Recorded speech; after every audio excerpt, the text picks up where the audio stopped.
Hi, I'm Kate Young, and you're listening to This Is Purdue, the official podcast for Purdue University. As a Purdue alum and Indiana native, I know firsthand about the family of students and professors who are in it together, persistently pursuing and relentlessly rethinking. Who are the next game changers, difference makers, ceiling breakers, innovators? Who are these Boilermakers?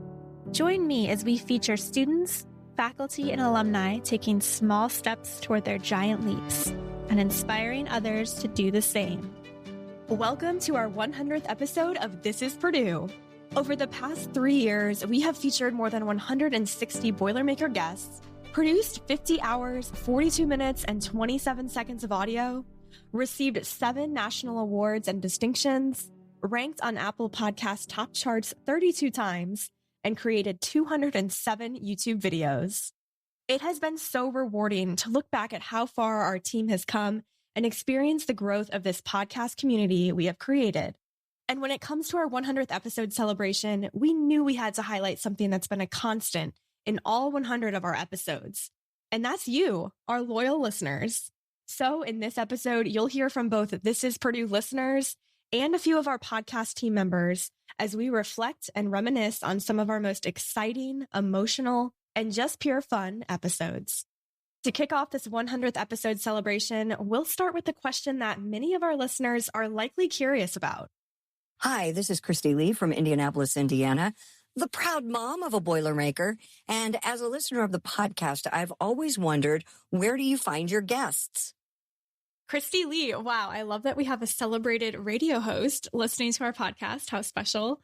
So to kick off this special 100th episode celebration, we are going to answer Christy's question, and our friend Teresa Walker, one of our podcast producers, is going to help me out here. Now, Teresa helps guide our team on strategic decisions, assists at our podcast shoots, and helps lead our podcast distribution efforts. So Teresa, I think Christy's question here is probably the question I get asked the most.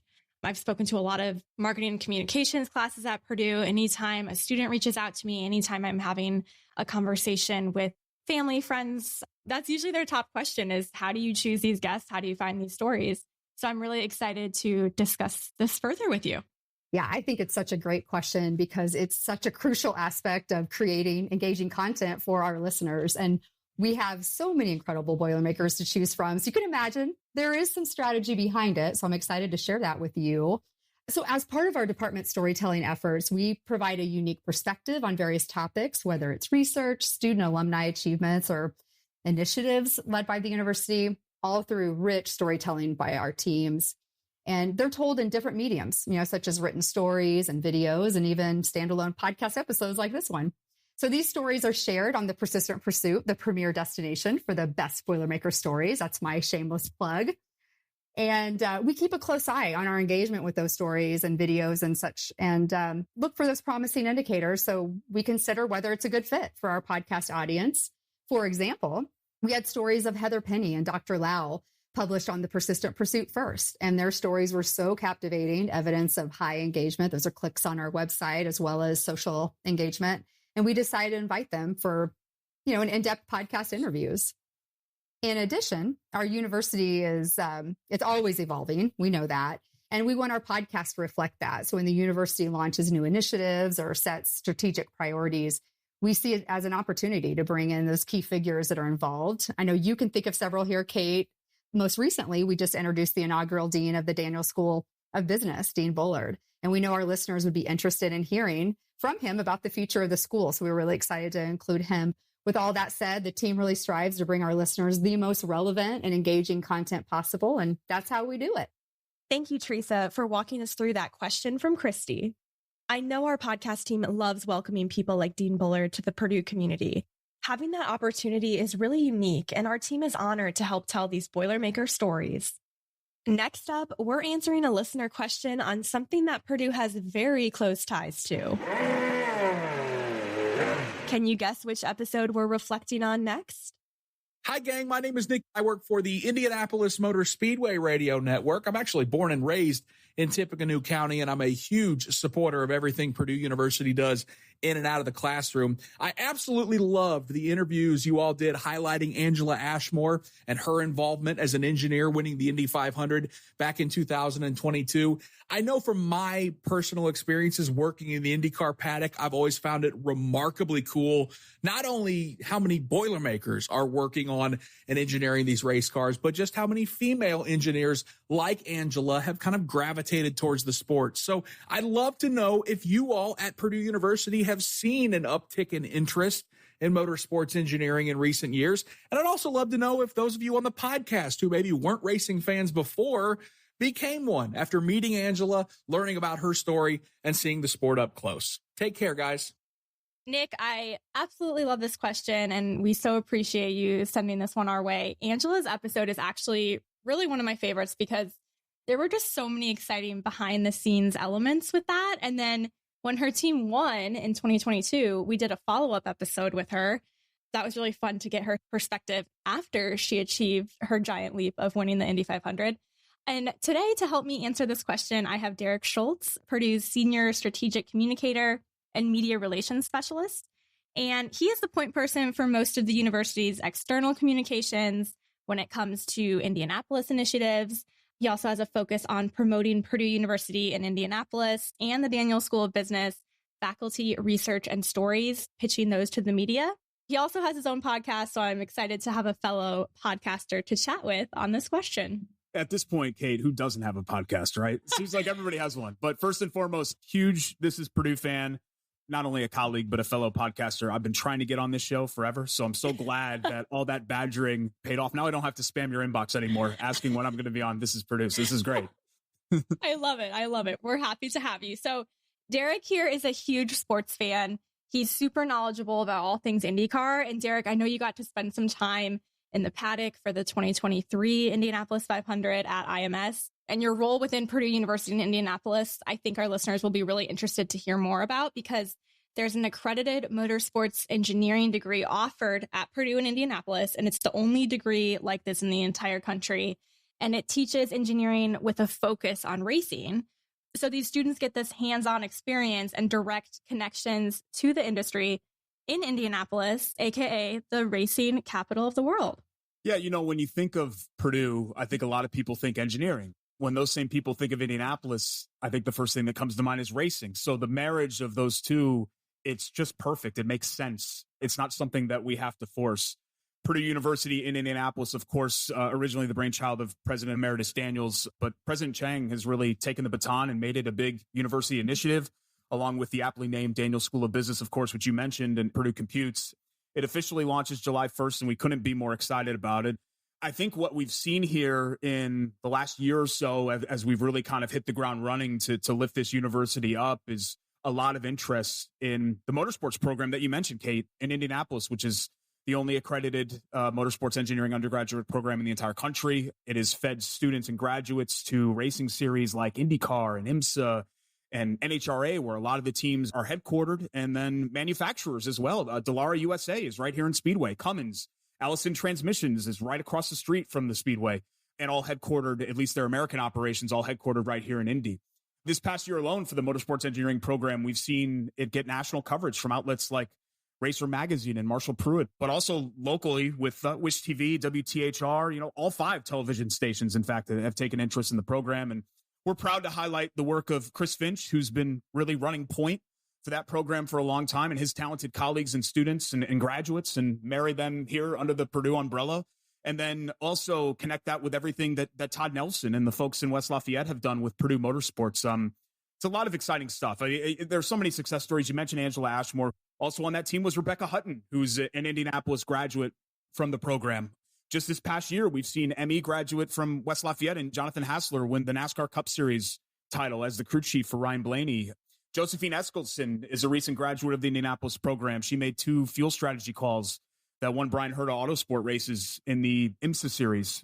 The Indy program alone in 2022 and the 500 had members on 32 of the 33 car field. So it's incredible. You walk around that paddock and you don't see gold and black because they're all wearing, you know, their team outfits, of course, but you go around, if you just yell a boiler up like that, you're going to get a hammer down right back because somebody standing in that garage is going to be a Purdue student, either from the Indy program or the West Lafayette program. So it's a crown jewel, I think, of our offerings in Indianapolis. And, we have other computer science and other engineering and science programs there in Indy, but that's the one that has really drawn a lot of interest because it's 3.5 miles away from the world's greatest race course, Indianapolis Motor Speedway. So we talk about putting students and graduates right in the heart of where they want to be in the future and connecting them with employers and building workforce right here in central Indiana and in Indianapolis. And it makes a lot of sense for Purdue and Indianapolis to have a presence and adopt this program, which has done great things for a long, long time. And we're looking forward to a really exciting future.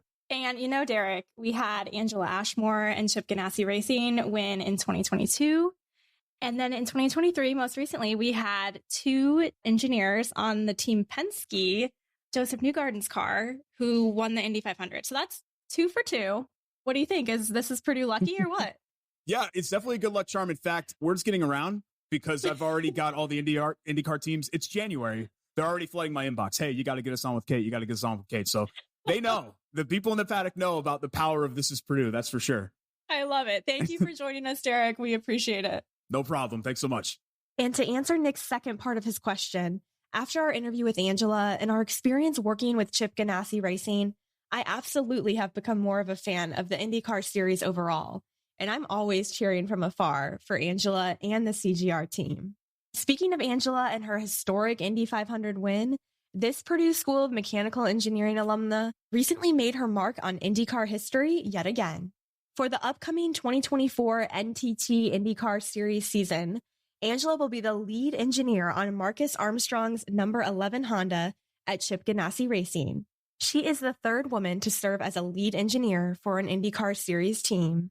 Congrats to Angela and good luck to her and the Chip Ganassi Racing team this season. All right, our next question comes from one of our youngest podcast listeners. His name is Russell. Russell is the proud son of a Boilermaker mom, and within his extended family, a big majority attended Purdue. This young man has a lot of black and gold in his blood. Now, Russell has a question for Danny Milosavljevic, Associate Professor of Physics and Astronomy in Purdue University's College of Science. If you haven't checked out our 2023 Research Series episode with Danny yet, we'll link that in the show notes for you.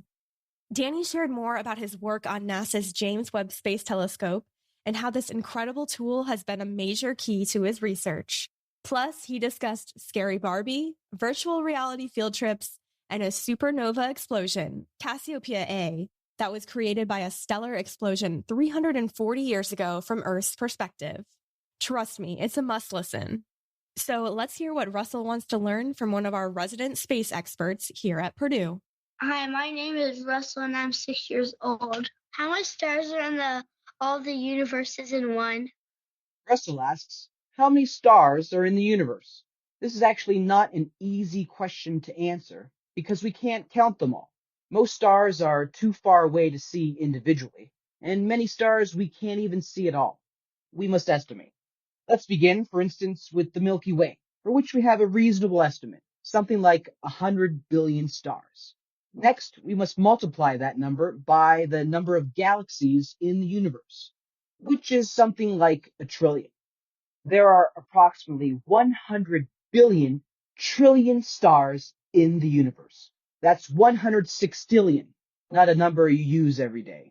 1 with 23 zeros after it. Try writing that out. It'll take you a while. It's a tremendous number, and is why us astronomers are kept busy with work. Excellent question, Russell. Thank you so much to Danny and to our young listener, Russell. Boiler up. Our next question comes from a Mitchell E. Daniels Jr. School of Business alumna. Hi, this is Katie from Indy Management and Accounting class of 2011. I loved your episodes with spacesuit engineer Amy Ross and flight director Ronak Devi. We're big NASA fans here. We even named our dog Armstrong after Neil. My question is for you and the podcast team, Kate. I know a lot of your interviews are done in person, so can you talk us through how the virtual interview process works when you have guests like alumni working from the Johnson Space Center in Houston? Thanks. Katie, this is a great question. Thank you so much for asking. Please give Armstrong some extra pets for us, okay? But for this question, I'm joined by Thad Boone. He is one of our podcast video producers, and the entire team loves having Thad around because he can always make us laugh. He's incredibly creative, and he just has this infectious energy that you'll probably soon see or hear. So welcome, Thad. Thanks for having me, Kate. I think, first of all, to answer the first part of Katie's question, Purdue is truly lucky to have this really strong relationship with NASA that grants us the opportunity to speak with these incredible Boilermaker alums like Amy and like Ronak. So, Thad, as you know, we do a lot of our interviews in person on Purdue's campus, but it's also important for us to lean in on these virtual interviews because, you know, some of our alumni don't live in the Midwest anymore. Maybe they don't get to campus as often as they'd like to. And I know you've sat in as a producer while we film some of these virtual interviews. So why do you think having a virtual interview strategy is important in this podcast space? Well, Kate, I think just having video strategy in general, whenever it comes to podcasts, is a really great idea. You know, we can chunk out certain clips or sound bites that a guest says that, you know, if we want to hit a certain presidential initiative or a strategic initiative, we can chunk that out and make it really easy for viewers to get a hold of, as opposed to just scrubbing through a whole episode. You know, if we put it on social media or YouTube, people might not be familiar with the podcast. They might not even know that Purdue has a podcast. Hopefully they do by now, but on the off chance that they don't, these videos can, especially if they are in YouTube, might sneak into their recommendations, might pique their interest, and then just hook them from there, lead them to our Spotify. And also, people are very visually geared and wired. There's a lot of name association. I like to put a face to a name whenever, whether I'm like reading a book or listening to a podcast. You know, hopefully we're at the point now where if they see or hear Kate Young, they can connect those dots mentally and then come to This Is Purdue. You get a lot of nuances with video that you lose with just audio. Different emotional beats. The one that comes to mind is the Sean Taylor episode, whenever you were talking to him about his experience and just his connection with Dr. Bell. In real time, you see him start to go down an emotional path as he's starting to remember and reminisce about Dr. Bell. You wouldn't get that if it was just purely audio. So I think that is a really, really big plus just for video in general. Thad, I know Amy and Ronak were super special examples because of their ties to NASA. Any episode that has ties to NASA usually is pretty popular with our audience. But is there another virtual interview that has stuck out to you over the past 3 years? The biggest one that comes to my mind, just from a movie lover's perspective, is Stephen McKinley Henderson. You know, he's one of our alumni.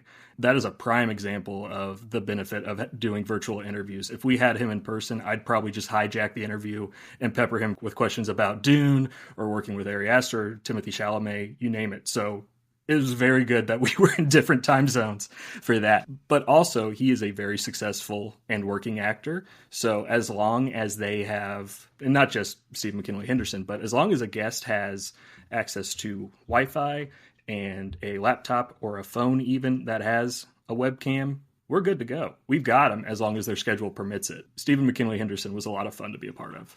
That is a huge movie buff. So he helped me prep for that interview a ton, and it was really cool because immediately after the interview, Thad went in and listened to it. That's how into movies and how excited he was to have Stephen McKinley Henderson. So another cool thing about that was actually when I interviewed him in the summer of 2023, he was shooting in Toronto for an upcoming Netflix show.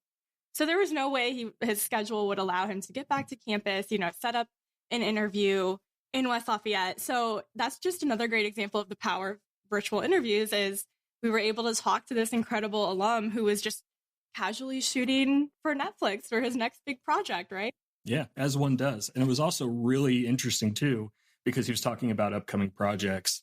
And he said that he was a part of a movie called Civil War that was on the cusp of being released. I think it's released this April, but the trailer for that came out in December. So it was like, oh, hey, I know this guy. Kind of. Yeah, I felt really in the know when that trailer came out and I saw it. How cool. We love utilizing virtual interviews as well as in-person interviews. And thank you, Thad, for talking us through that. Yeah, thanks for having me, Kate. We have a few more virtual interviews coming up on This Is Purdue this spring. So be sure to stay tuned for our episode with Yukari Figs, Stephanie White and Coach Carolyn Peck from the 1998-1999 Purdue Women's Basketball Championship winning team as they reflect on the 25th anniversary of that big win. Our next listener comment is actually from our Purdue Facebook channel. Remember, you can follow Purdue on Facebook and LinkedIn by searching Purdue University and on X and Instagram at Life at Purdue. This is Purdue listener Angie is a proud Purdue graduate and received her degree in elementary education in 1988. Angie commented, "My favorite This is Purdue episode is the interview with Heather Penny and her story about 9/11. That was so powerful." Thank you for this comment, Angie. And to elaborate more on Heather Penny's special episode, I'm joined by Ted Schellenberger. Ted is our lead videographer for This is Purdue. You know, the first time Ted and I worked together was actually at former Purdue President Mitch Daniels' podcast shoot back in May of 2021. This shoot was our very first video shoot in person with a full video crew. And it's really funny looking back now because we do this type of video production on a lot of our episodes. But back then it was new to the podcast.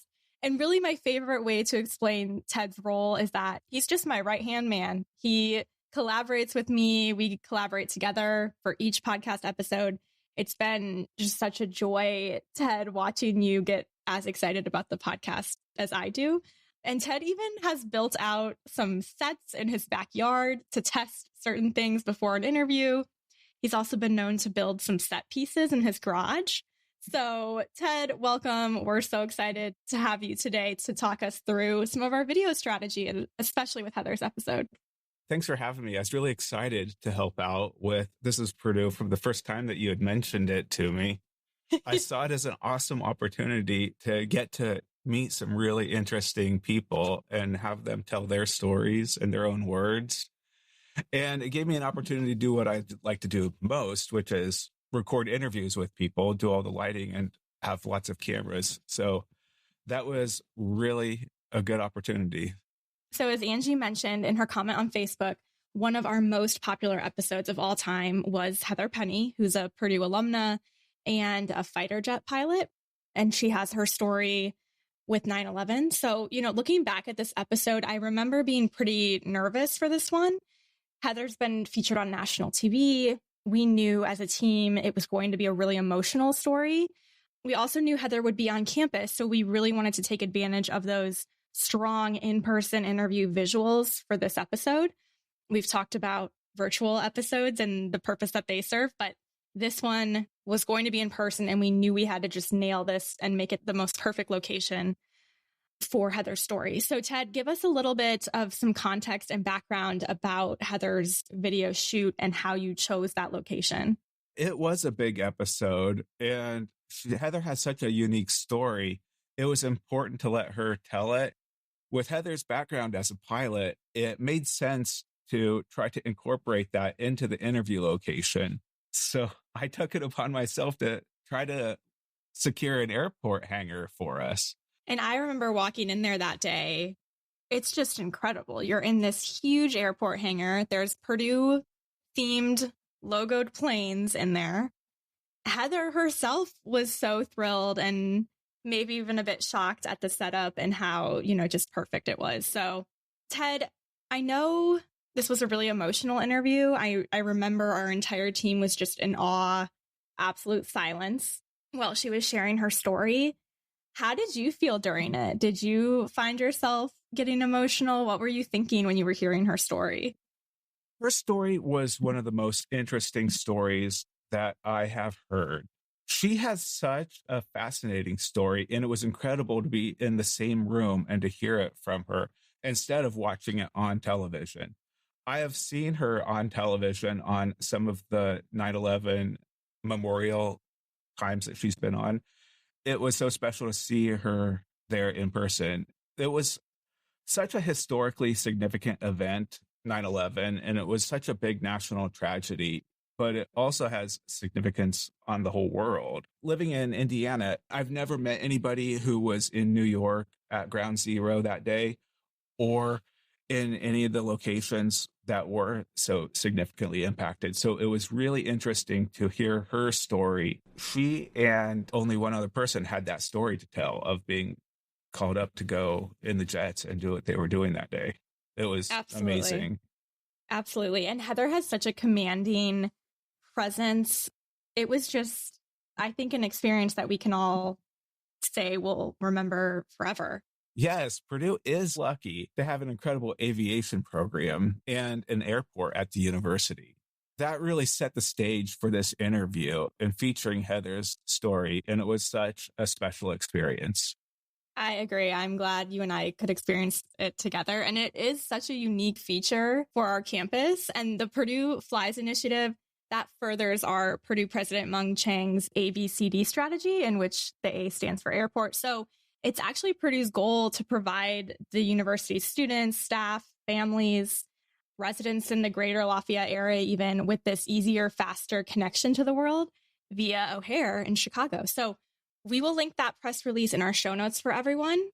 But again, having that airport at Purdue and having this incredible aviation program is just something that's, as we like to say, so Purdue. So Ted, thank you so much for joining me again. And thank you for everything you and the whole video team has done to grow this podcast.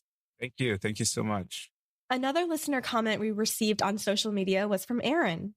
Aaron is a 2023 Purdue Global graduate, and he's a huge Boilermaker basketball fan. He said his favorite This Is Purdue podcast episodes were the Matt Painter and Gene Katie episodes because he loves all things Purdue basketball. These two episodes were indeed among our most popular and most memorable as a podcast team, which leads me into our next listener question. Hi, this is Trevor from Detroit. What is the coolest place that you have ever done an interview, and what made it so special? This is such a fun question, Trevor, and it's something we discuss often with the This Is Purdue team. This also ties in with Aaron's comment because our interview with Purdue men's basketball head coach Matt Painter was done in the fall of 2021, and we got to shoot this special conversation with Coach Painter right on Katie Court in Mackey Arena. Here's a few clips from that episode. Purdue has an unbelievable brand. If you're just going to have a great basketball career and that's all you're going to have, then you've been shortchanged, but you've allowed yourself to be shortchanged. So we keep sending that message that, you know, this is a life decision. This opportunity to be on scholarship and be at Purdue and have all these things is great. But, you know, now going forward, you should use this as a springboard, not just to have a great basketball career, but have a great life. You know, why Purdue? Why have you continued to stay here? You were a player here. You have a long history with Purdue basketball, but why here? I think it's the best place for me. I don't think there's a place out there better for me than Purdue University. I'm familiar with it. I understand it. I understand what's important. Why would you want to go anyplace else? Like, this is just the perfect fit for me. And in March of 2022, we had the opportunity to talk to former Purdue men's basketball head coach Gene Katie in Mackey Arena too. You have a tremendous job. Are you a graduate? I am. I graduated in 2012. Good. You get paid for this job? I get paid to do this. How cool is this? Oh, wow. That's like me getting paid to be a coach. Exactly. Dream job. Good, what you like to do and love to do.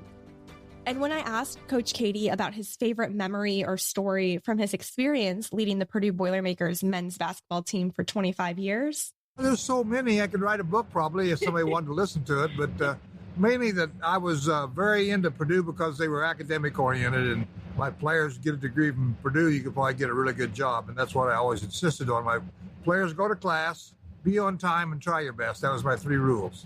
Being in an empty Mackey Arena and talking to these two absolute legends is something I'll never forget. And I know our entire podcast team agrees. A few more memorable interview locations include episode number 40, when our podcast team visited a practice for Purdue's All-American Marching Band. We got to experience the students perform tricks with Purdue's big bass drum, also known as the world's largest drum. Our team also had the chance to interview a few Boilermaker superfans during Purdue's homecoming in 2021. And we went to a Pizza Hut in Lebanon, Indiana to shoot an interview with Pizza Hut U.S. President David Graves.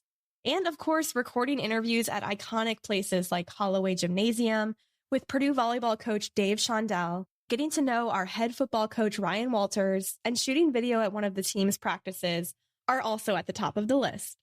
Episode number 69 with Phil Cook was another amazing experience because our podcast team got to take a field trip to Culver Academies to check out Phil's viral chemoine experiments firsthand inside his classroom lab. And speaking of Phil, our next listener question highlights this engaging episode. Hi, I'm Caroline from Spring Grove, Illinois, and I am a current student in the College of Liberal Arts. In your episode with Phil Cook, you participated in several experiments with him, and I was wondering, what is it like to do episodes where you might be doing something outside of your comfort zone? How do you approach them? And did you have a favorite experiment or learning moment when you were there with Phil? A quick refresher for our listeners. Phil is a senior science instructor at Culver Academies in Culver, Indiana, and a social media superstar with millions of followers. He shares videos of his chemistry experiments on his social media channels with the goal of getting more kids interested in STEM disciplines.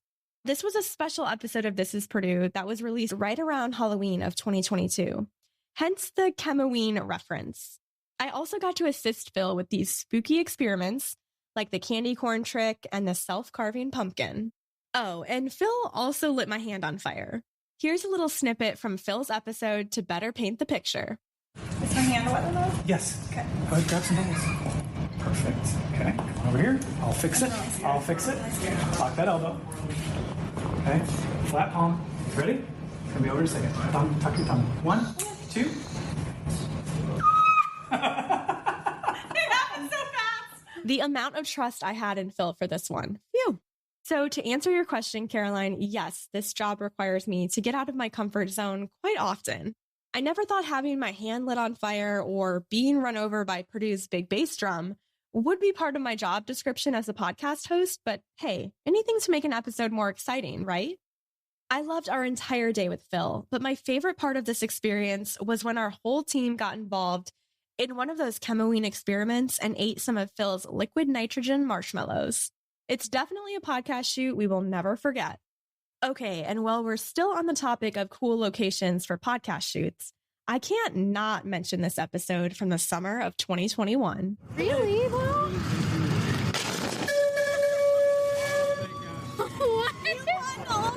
Are you serious?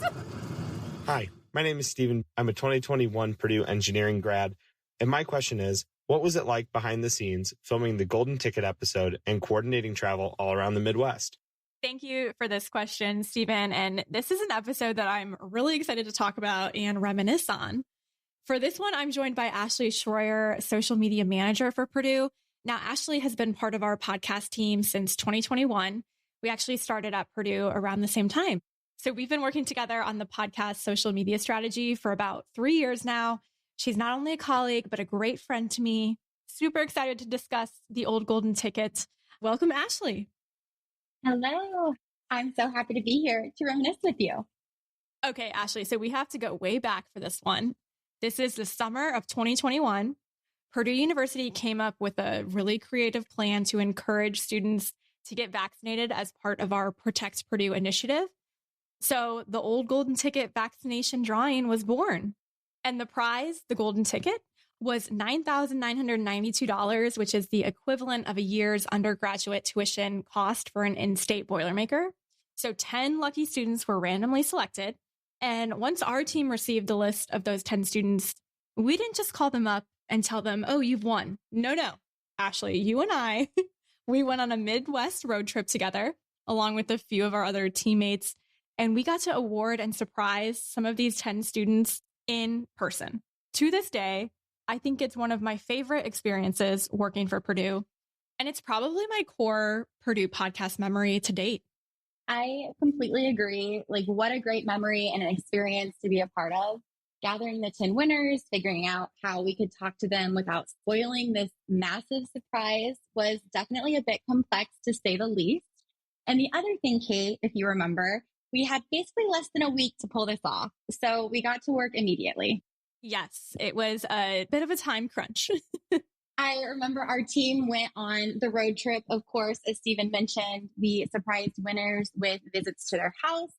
This, of course, included the Boilermaker special, Purdue Pete, and our entire team.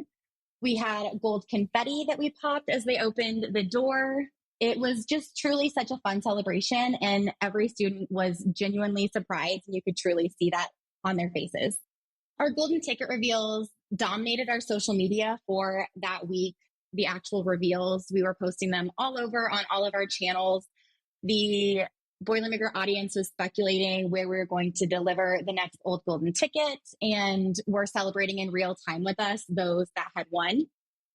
We had the Boilermaker special, of course, driving with us on the interstate. So I remember taking a photo of it from the car that we were in and posting it, like, where are we headed next? And it was just such a unique, interactive experience for us and then for our social audience as well.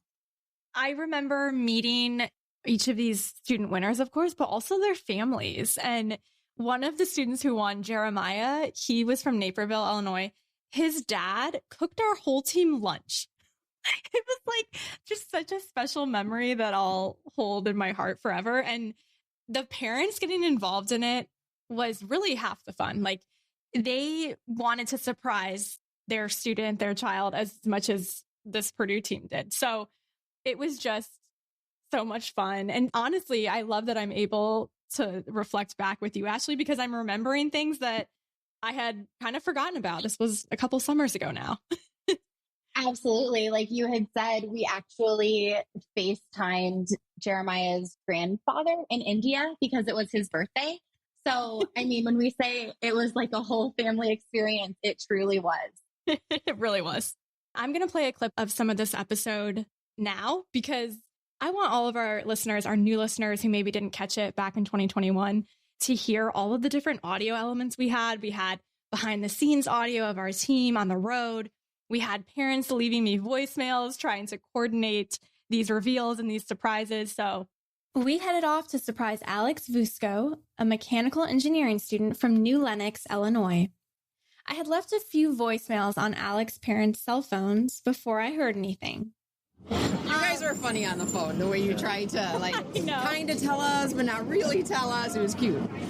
We had to tip off Alex's parents about this surprise, but they were excited to help us plan. Hey, Kate, this is Dan Busko in regards to Alex. So we found out we can meet you Wednesday at 5:30. I think you guys can probably pick the location. So we had Alex's girlfriend lead him out of his on-campus apartment, thinking he would be grabbing a casual dinner with his parents. Tell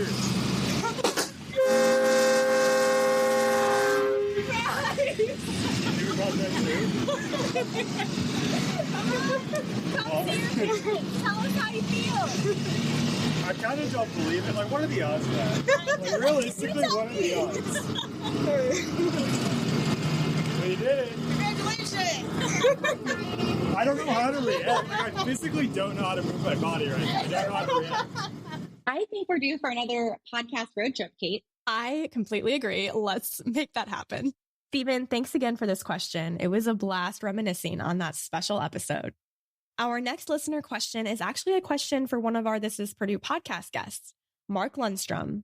Mark is the Chief Semiconductor Officer at Purdue University, and he was part of our 2023 research series. Hi, my name is Sam. I'm a student in first year engineering, and I'm really interested in the semiconductor industry. So I have a question for Dr. Mark Lundstrom.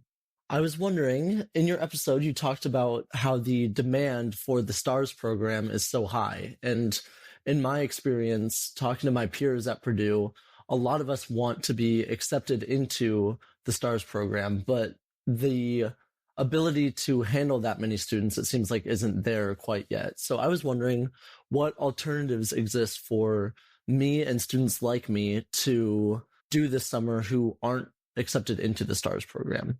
Sam, that's a wonderful question, and I'm so glad that we're able to feature some of our Boilermaker student questions and comments on this special 100th episode. So I'm here again with our producer, Teresa. And Mark's episode, Teresa, as you know, will always be special to me and to our whole team because it was the very first episode of our research series that we launched in 2023. And of course, also one of the hottest topics coming from Purdue, all eyes were on Purdue for this in 2023, was the semiconductor research and education. So Teresa, can you please read Mark's answer for Sam? I would be happy to answer that on behalf of Professor Lundstrom. So Sam, here's your answer. Thank you for asking. What you should know is that we are working hard to double the number of slots in STARS for the coming summer. Still, I understand that the interest level is high. STARS is designed to get students started on a semiconductor track. If you are unable to do that with STARS, consider earning a College of Engineering semiconductor certificate or one of the semiconductor concentrations in chemical engineering, electrical and computer engineering, industrial engineering, mechanical engineering, or materials engineering. Also look for opportunities to join a semiconductor VIP team. We plan to have a call out later this semester to make students aware of these opportunities. Thank you. And we know Mark and his team are working incredibly hard in this semiconductor space. So we really appreciate Mark taking the time to answer this question. And thanks again, Sam, for your question, and best of luck on your Purdue journey. This next question highlights another episode that was part of our 2023 research series. Amanda Deering, Associate Professor of Fresh Produce Food Safety, and Haley Oliver, 150th Anniversary Professor of Food Science, joined us for episode number 87 to discuss a challenge facing the entire world: food safety, security, and sustainability. This next listener has a question for both Amanda and Haley. Hi, I'm Marty Swatek, Purdue mom from Geneva, Illinois, and #1 fan of This Is Purdue. When I listened to Kate Young's podcast with Professors Amanda Deering and Haley Oliver on the topic of food science at Purdue, the professors emphasized their work with students, and I greatly appreciated that, having watched my own daughter. If I had an opportunity to speak with them personally, I would love to ask them for examples of the anticipated future research projects that are made possible because of their ability to work with so many colleagues in a multitude of specialties. I greatly appreciate Purdue for how it offers a combination of people to find a solution. And I thought their podcast really spoke directly to that. Thank you. Marty, our #1 podcast fan, and no, Marty is not my mom, okay? Thank you so much for this question. I'm here again with our producer, Teresa. Now, Teresa, both Amanda and Haley responded to this question. And spoiler alert, one of the answers has to do with hot sauce. And I'm excited. I love spicy things. I love hot sauce. So can you read their answers for us? Of course. And I'm sure that's leaving everybody to wanting more information, right? Like, what? Hot sauce. Okay, so here we go. So this is Amanda's response. One of the projects we're working on is looking at various post-harvest sanitizers that can be used to kill any human pathogenic bacteria, like salmonella, for example, on the surface of cantaloupes. You may have seen in the news the current outbreak that has been associated with cantaloupe grown in Mexico that has caused illnesses and deaths in both the U.S. and Canada. We grow a lot of cantaloupe in Indiana, so our growers are always wanting to know the latest and greatest post-harvest recommendations that they can do to ensure the cantaloupes they produce are as safe as possible. We have shared our results with our Indiana growers, and they have started to use the combination of sanitizers that work the best to kill the pathogenic bacteria in their own packing houses. This kind of research is ongoing, as we are always looking to do research that answers some of the questions that our growers have regarding food safety. The other thing that Amanda's excited about, and I think we're equally as excited about, and here you go. Here's the answer to the spicy question here. It's not in her research. It's a class that she co-taught with faculty and staff from both food science and horticulture. Students made their very own fermented hot sauce last semester. Amanda shared the following. The students started out sampling peppers grown at the Purdue student farm, did several test formulations, and then fermented and bottled their own hot sauce. It's called Boilermaker hot sauce, and there is a gold and black edition. We worked with our ag communication team who designed a label. And if you want to see more, the communication team documented their entire semester of making the sauce from beginning to end. And they're going to be selling that hot sauce at the Ag Alumni Fish Fry, as well as Spring Fest. Teresa, I feel like you missed your calling. Like you're like Vanna White presenting this hot sauce. I loved it.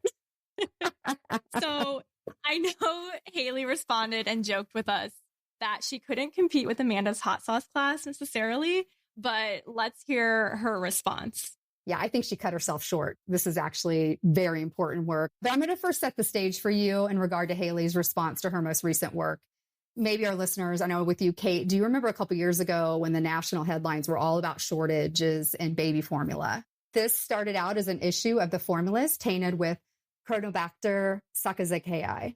The crisis that ensued the shutdown of a production plant responsible for producing the formula in large quantities, causing a domino effect with a months-long nationwide shortage. And this resulted in the most substantial food security threat to the U.S. in decades. And it was a super scary time for parents caring for their infants. This incident motivated Haley to launch a research project to improve safety of low moisture food processing facilities. So as a Boilermaker feeling the call to address this challenge, Haley and her research partner from Old Dominion University have secured funding from the U.S. Department of Agriculture's National Institute of Food and Agriculture. And not to get too far in the weeds, so if you're interested in learning more about this research, we'll include a link to the latest press release of her new project. But ultimately, they'll be working with industry stakeholders as they conduct their research, and we'll be assessing what genes basically exploit that particular bacteria to help it survive in dry food products and search for ways to inactivate or kill it. Wow, that's incredible. Thank you, Teresa, for breaking it all down for us. Really appreciate that. Thank you to our loyal listener, Marty, for this wonderful question for Amanda and Haley. And of course, we so appreciate those food science experts taking the time to answer. Our last listener question features a question for one of our members of the Purdue Cradle of Quarterbacks. Hello, my name is Adam, proud Purdue alum and even prouder Purdue dad now. And my question is for Curtis Painter. With all the media that you've done over the years, what was it like working on this Purdue podcast? How cool was that? Thank you, Adam, for this question. So Teresa and I are back, and this time we're discussing an episode that most Boilermakers are very passionate about. It has to do with our Purdue athletics world and community that we love so dearly. So Teresa, I know you were at this Curtis Painter podcast shoot with our team, and you know firsthand how special it is to interview these former stars. And then on top of it, you know, Curtis went on to play in the NFL as a starting quarterback right in Indiana with the Indianapolis Colts. So that was extremely special for our team as well. He was so humble, so kind. And our athletics episodes are always popular with our listeners because we know how unique this Boilermaker spirit is. So Teresa, can you read Curtis's answer for us, please? I would be honored to. So here's Curtis's answer. Purdue holds such a special place in my life, and I love talking about my experiences there whenever I can. Being back in the spotlight for the This Is Purdue podcast interview was such a great opportunity to take a trip down memory lane and talk about and relive my time at Purdue and all of the great people I was surrounded by. Back when I was doing interviews during my playing career, both collegiately and professionally, you always felt like members of the media were inquiring for a story, which they normally were, but that's their job. What's great about This Is Purdue podcast is that Kate and the crew do such an awesome job of taking everyone's individual experiences, putting them all together, and highlighting the type of university Purdue really is, from athletics to academics to campus life and so much more. I enjoyed my chance to be a very small part of a big story and a part of the true history of Purdue University. So thoughtful and kind, and it was just such a joy to meet Curtis and interview him. And then a little fun fact that we recently discovered, our YouTube short featuring Curtis Painter, he was teaching our listeners and viewers how to throw a perfect spiral, literally throwing the football, and we were getting some video of that. It is on the first page of Google when you search for throwing a spiral. And Teresa, you're the one that filmed that, and it was just so exciting to search this and find this out from some of our other teammates who work closely on our social content and YouTube content. The biggest thing I remember from that is, first of all, having a ball thrown at me, at my face, but also for Ted, when somebody on our team tried to catch it. It was amazing. But I have that on my phone, so I will treasure that video forever. But Curtis what he answered is him. I loved that response, and he hung with us the whole time, and it was a great day. So authentic and genuine. It's a testament that he wanted to respond, and he responded with such kind words. So thank you, Adam, for the question. And thank you again, Curtis. We can't thank our This Is Purdue listeners enough for helping us grow this show over the past 3 years. This episode was a fun opportunity to reflect as a team, and we wouldn't be here today without all of you. From an encouraging Facebook comment to recommending an episode to a friend or family member to following us on Apple Podcasts or Spotify, we truly appreciate you. Be sure to head over to our podcast YouTube page, youtube.com/@This Is Purdue, and click on that subscribe button. And while you're there, be sure to watch our fun celebratory videos for this 100th episode. This is Purdue is hosted and written by me, Kate Young.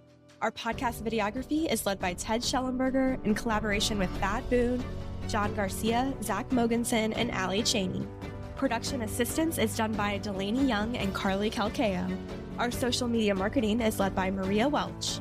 Our podcast distribution strategy is led by Teresa Walker and Carly Eastman. Our podcast photography is led by John Underwood and Becky Rubinos. Our podcast design is led by Caitlin Freeville. Our podcast team project manager is Rain Gu. Our podcast YouTube promotion is managed by Megan Hoskins and Kirsten Bowman. Additional writing assistance is led by Sophie Ritz and Mara Klopfenstein. And our podcast intern is Caroline Kine. Thanks for listening to This is Purdue. For more information on this episode, visit our website at purdue.edu/podcast. There, you can head over to your favorite podcast app to subscribe and leave us a review. And as always, boiler up.